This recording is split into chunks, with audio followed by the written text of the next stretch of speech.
Com certeza você tem todo cuidado com o seu corpo. Você deve ter também o cuidado com a sua vida espiritual. Hoje, 1 Coríntios, capítulo 10. Vamos pedir a direção de Deus e vamos meditar. Senhor Jesus, que o Teu Espírito fale conosco e nos abra o entendimento, nos dê a fé inteligente que nos faz compreender a Tua vontade para a nossa vida. Que assim seja. Lá no versículo 1 diz, ora, irmãos, não quero que ignoreis que nossos pais estiveram todos debaixo da nuvem, e todos passaram pelo mar, e todos foram batizados em Moisés, na nuvem e no mar, e todos comeram de uma mesma comida espiritual. O Bispo Macedo diz assim, não ignoreis, tudo o que está registrado nas Escrituras não são meras informações de acontecimentos passados. Antes foram escritos para nos ensinar e alertar a respeito da seriedade da vida espiritual. Paulo lembra a história dos hebreus que receberam provisão e proteção do Altíssimo no Êxodo. Está lá a referência em Êxodo 13, 21 a 22. Essa foi a geração de Israel que mais recebeu milagres, mas foi também a mais incrédula.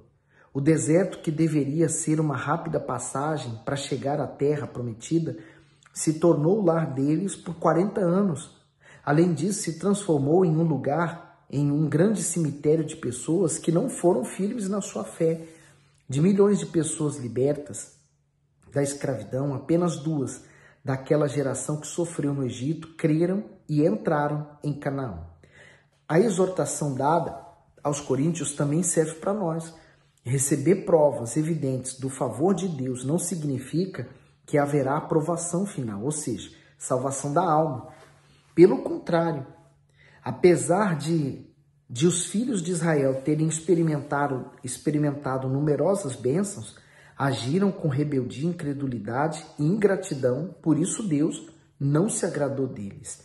E aí, continuando até no 4, e beberam todos de uma mesma bebida espiritual, porque bebiam da pedra espiritual que os seguia, e a pedra era Cristo. Mas Deus não se agradou da maior parte deles, por isso foram prostrados no deserto. Veja que experiência, né? Paulo está buscando algo lá do Velho Testamento. Há quem diga que o Velho Testamento já passou, é a velha aliança. Eu digo o seguinte, o velho e o novo se completam. O Velho Testamento é Deus, o Deus Pai se manifestando. Os evangelhos é o Deus Filho encarnado se manifestando na terra. E os de Atos em diante é o Deus Espírito Santo, dando sentido, dando forma, dando entendimento a tudo que foi dito no passado, na antiga aliança. Então, ela não foi invalidada, mas agora nós temos a nova aliança no sangue do Senhor Jesus. Mas para que eu consiga me manter firme nessa nova aliança, eu preciso cumprir os mandamentos. Mas veja, aquelas pessoas que saíram do Egito, elas sofreram tanto, elas gemeram tanto, elas esqueceram de tudo que elas passaram no inferno do Egito. E elas desejavam voltar para lá, esqueceram de todo o sofrimento que elas tiveram. Então isso não agradou em nada a Deus. Assim há muita gente, né? Às vezes ela está na igreja, os olhos dela estão postos ainda no mundo, nas coisas que existem nesse mundo. Olha o 6. E estas coisas foram-nos feitas em figura, para que não cobicemos as coisas más, como eles cobiçaram. Não vos façais, pois, idólatras, como alguns deles, conforme está escrito, o povo assentou-se a comer e a beber, e levantou-se para folgar. E não forniquemos, como alguns deles fornicaram e caíram num dia 23.000. Ele está contando aqui, em outras palavras, o que aconteceu no passado tem muita semelhança com o que acontece no presente. Se você analisar bem o que vem acontecendo nesses últimos dias, né, a queda de tantos pastores, bispos, obreiros, membros, pessoas que aparentemente estavam firmes, estavam com Jesus e, afinal de contas, saem para fazer coisas que você fica assim, meu Deus, eu estou me admirando daquela pessoa ser capaz de fazer aquilo. Quer dizer, Assim aconteciam com aquelas pessoas. Olha lá o 9. E não tentamos a Cristo, como alguns deles também tentaram e pereceram pelas serpentes. E não murmureis, como também alguns deles murmuraram e pereceram pelo destruidor. Aí o Bispo Macedo diz, cobiça. Assim como os israelitas desejavam os alimentos egípcios, os cristãos de Corinto cortejavam o pecado ao se associarem aos incrédulos, nos banquetes e nas festas idólatras. Além disso, muitos ficavam atraídos pelo culto a Deus Afrodite e pelos rituais imorais que eram cometidos em nome dela. Pecado semelhante foi cometido pelos hebreus no deserto, por isso eles sofreram o juízo divino. Paulo usa esses exemplos para mostrar que se o Altíssimo não poupou Israel na disciplina e do sofrimento por causa do pecado, não poupará quem se enveredar pelo caminho do erro. Eu até faço uma nota aqui, e uma opinião minha, que, por exemplo, as festas populares, né, para os santos populares, santo este, santo aquele outro. E normalmente se faz festas, e aí a pessoa vai para a festa, fala assim, mas eu não comemoro nada com aquele santo, eu não tenho nada com ele, eu vou porque eu gosto da comida, da bebida. Pois é, mas toda aquela festa está sendo projetada, ela foi feita com um objetivo. E qual o objetivo? Homenagear ou adorar ou celebrar aquele santo A, santo B, santo C. Se eu vou a essa festa, eu estou reverenciando aquele santo. Se eu como daquelas comidas que estão sendo ali ou vendidas ou oferecidas, seja o que seja, eu estou participando daquelas comidas oferecidas àquele santo. Mas olha, bom, você então vai ver aqui hoje nesse capítulo também pessoas que da mesma forma iam lá naqueles cultos feitos para adoração da deusa Afrodite e eles também participavam da igreja em Corinto. Quer dizer, enquanto eles iam na igreja, eles se limpavam de todo o mal, mas quando eles saíam da igreja voltavam para a sujeira. Quer dizer, o mal volta para a vida da pessoa. Olha lá o 11. Ora, todas essas coisas lhe sobrevieram como figuras, e então estão escritas para aviso nosso, para quem já são chegados aos fins dos séculos. Aquele, pois, que cuida estar de pé, olhe que não caia. Sabe, esse conselho do versículo 12, eu acho que é o mais forte, não de toda a Bíblia, mas daqui desse capítulo, porque, de fato, a pessoa que pensa estar de pé, ela se sente segura. Sabe qual o maior pecado? Se eu vou usar esse nome, pecado. Sabe qual o maior pecado que você pode cometer? É a autoconfiança. É você achar que está bem. É você achar que está tudo bem, quando não tem nada bem. Quando você está indo para o abismo, você está caindo no abismo, você não está conseguindo ver, porque a sua autoconfiança está fazendo você imaginar que você está bem, que as coisas estão correndo bem, que está tudo tranquilo, está tudo em paz, e não está. Então, Paulo, cheio do Espírito Santo, ele diz, aquele, pois, que cuida estar de pé, olhe que não caia. Não veio sobre vós tentação senão humana, mas fiel é Deus, que não vos deixará tentar acima do que podeis. Antes, com a tentação, dará também o escape, para que a possais suportar. Então, ele vem falando sobre essa tentação humana, e que Deus até permitiu, mas não acima do que nós podemos suportá-la. Mas Deus também dá o escape. Aí o Bispo Macedo, ele diz assim, fiel é Deus, por meio do Senhor Jesus, o Altíssimo estabeleceu um pacto entre o homem e ele. Com isso, o ser humano assume seus deveres como cristão, mas também goza dos privilégios de um filho de Deus, protegido por ele. Isso não significa que não sofrerá tentações ou lutas, e sim que enfrentará somente as que for capaz de suportar e vencer. Afinal, sendo o Senhor fiel e justo, não permitirá nenhuma circunstância de dor acima da capacidade que temos de aguentar? Por isso, quem acredita que pode justificar seus erros e suas fraquezas na sua humanidade e no argumento que Deus sabe e entende, se engana. A tentação que nos sobrevém é avaliada por ele e permitirá, dentro de um grau e de um limite que o justo possa resistir. Aqueles que cedem e caem e fazem porque deixaram de crer e de depender do próprio Deus. E aí, continuando aqui nesse comentário do Bispo Macedo, no 12, né? Olhe que não caia. Nem todos os que supõem estar firmes na fé e seguros diante de Deus realmente estão. A confiança de Israel em suas próprias forças e na eleição definitiva do Altíssimo causou a ruína da nação.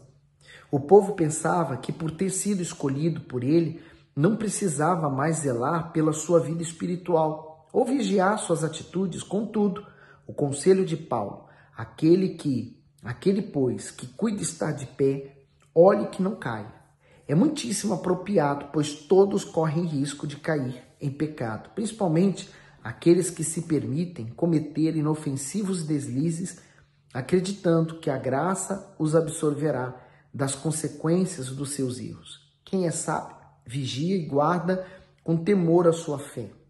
Além disso, preserva sua mente firmada nas Escrituras Sagradas, pois entende que sua força vem de Deus. Por esse motivo, é humilde em suas palavras, em suas atitudes e em seus pensamentos. Aí, continuando no 14. Portanto, meus amados, fugir da idolatria.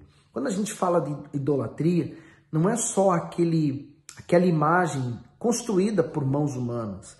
Não é só ela. Você pode fazer do filho um ídolo seu. O seu coração se enche com ele. Você vive em função daquele filho. Você pode fazer do marido ou da esposa, ou do dinheiro, ou de um carro, de uma casa, de qualquer coisa. A pessoa faz daquilo um ídolo. O ídolo é aquele que vai ocupar o lugar de Deus. Aí ele continua dizendo, falo como a entendidos, julgai vós mesmos o que digo.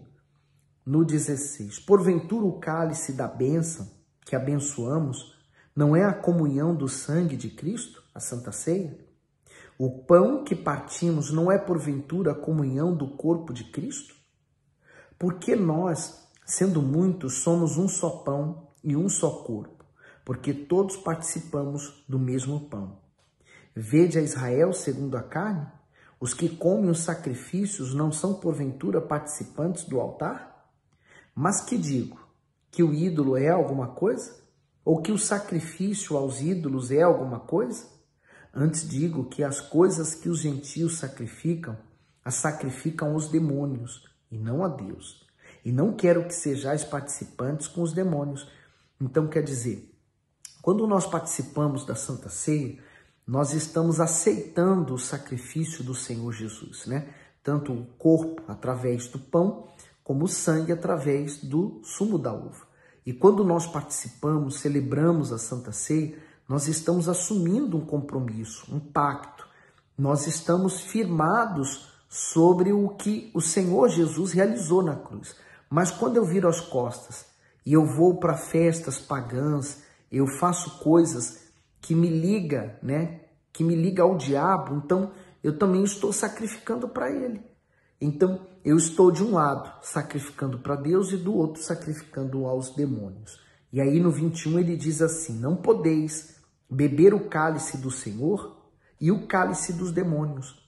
Não podeis ser participantes da mesa do Senhor e da mesa dos demônios. Quer dizer, aquelas pessoas que mesmo sendo conhecedoras da verdade do Senhor Jesus, do sacrifício, sabendo que precisam sacrificar suas vontades, mas elas permanecem fazendo o que é errado, mas comungando da Santa Ceia ou comungando do sacrifício do Senhor Jesus, pensando que pode se justificar. O Bispo Macedo até diz assim, sacrificam a demônios. Os ídolos feitos por mãos humanas não eram nada. Antes, o poder que se manifesta por meio deles vem da ação demoníaca para enganar e destruir as pessoas. Satanás tem um grande número de espíritos malignos que trabalham incansavelmente com esse objetivo. Por esse motivo, um justo jamais deve se aliar direta ou indiretamente a qualquer prática idólatra. Afinal, como pode aquele que se uniu ao Senhor por meio da sua ceia se unir também a entidades malignas?